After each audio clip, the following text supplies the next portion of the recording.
One community, shared ministries. It wasn't always so. Presbyterian Homes and Services of Kentucky had its beginning in a gift from a woman named Rosanna Hughes. Her will guaranteed that the generosity she displayed in her life would continue after her death. Buechel Presbyterian Church was established in 1916. A longtime neighbor of Presbyterian Homes, their destinies would inevitably combine. Almost from the beginning, God was at work, connecting these two ministries. Today, we celebrate our shared ministries. The old church started out in 1907, really, as a one-room church. It stayed for a little while, and then it shut down and opened up again in 1915, somewhere around there. They, of course, had several troubles back there. They financed that church that's there now and borrowed money on it, and then the Depression came in. And we had a gentleman named C.L. Moore, a senior. He was a banker, and he was able to secure us a loan to keep the church without losing it. Well, of course, we were all excited about having a new church. And then when industry began to move into Louisville, then, of course, people moved here and the church began to grow. I can see it all so plain. Where my class was, it was back on the back corner. I just see it so all so plain. There's a lady here named May Schmidt that was my Sunday school teacher. Oh, yes. Adolph was a little boy. He was in my Sunday school class. All those boys, I'm so proud of all of them. They still come to church. And that's the time they built the educational building, because they were using every vacant space they could for Sunday school and whatever. And then we had softball teams, bowling teams, dodgeball teams.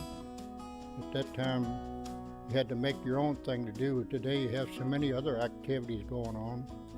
Well, there were all kinds of things. We started a Christian dinner for the young people, and that was always good.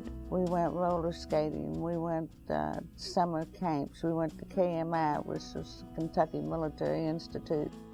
Well, I came to Buechel Presbyterian Church in 2005, and the church was in transition and struggling with how they were going to maintain the large building that they did have with the dwindling membership. We could not keep those buildings going. Our congregation was too old. Hattie Wagner, who was the chaplain of Presbyterian Homes at that time, had talked with their former pastor about some joint efforts in ministry. Hattie was working very hard to get some Presbyterian churches to become further involved here at Presbyterian Homes. Willa Faye Williams was the liaison to Buechel Presbyterian Church. If they have a problem, they call you. If they have a celebration, they call you. And it's a great job to have, because you hear all the good things, even though occasionally you hear some not so good. We still try to keep it going. Some of our hanger-ons, call them, didn't want to see it go by the wayside. And I broached the idea of selling the building and worshiping elsewhere. And so the session was kind of thinking, well, where else? When the discussion turned to our closest neighbor is Westminster Terrace. They're neighbors. They're just down the street from here. And so there's been a type of relationship through the Presbyterian Church for years. And we sat down together one afternoon, and within an hour, we worked out the details. And it was one of the fastest processes that I've ever been involved in as Presbyterian. I mean, there weren't endless meetings. It just happened. It just came together very quickly. Buechel with the stewardship of their resources, and then the Presbyterian Homes, a neighbor that they know a lot about. And so we began to explore this connectedness. And of course, that's one of the big words for Presbyterians. We are connected. A congregation making that decision, getting to the point where they feel like the best thing to do for the congregation is not to be in that building anymore, that's really hard for any church. We have dwindled down 16-3, 16 yes and 3 no. So no, the one thing about Presbyterians, they don't all agree all the time. But there were more people that realized that their only chance of staying together as a congregation was to let the building go. Leaving the church is tough, but finding a way to use that resource for another good, strong mission is, I think, an important part of the transition. I think it's very nice. I think we were sort of lucky to been able to do that. I was almost overwhelmed that Buechel Church came back. You know, it was like, it was God's will to connect me somehow. And I hear nothing but positives about the Buechel congregation. I hear them talking about their friend and calling by name. You know, she's part of Buechel. Or he comes with Buechel on Sunday. So their plan is to grow from within, to have the residents who come to Westminster Terrace become members of Buechel Presbyterian Church.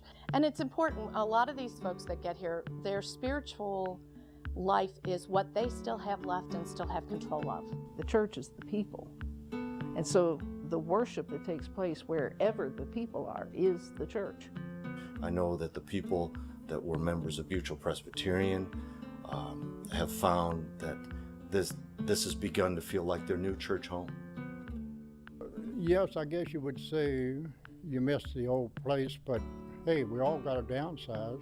But I told them the other day we upsized. Look at all the property we got now.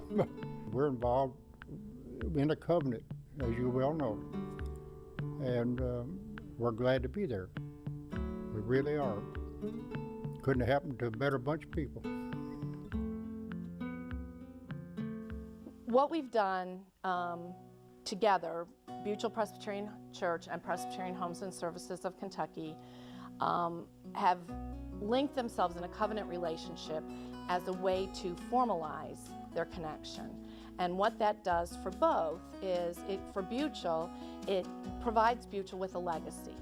For Presbyterian Homes, it gives them a unique advantage in a senior setting, in a continuing care community like we are, to have a church within an institution.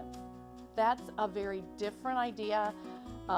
Nobody's doing that. It heightens the faith-based understanding of the whole institution.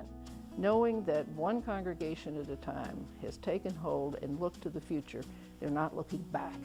I do not know of any other place in the country even that has found a niche like this. So it's new ground, and it's exciting ground.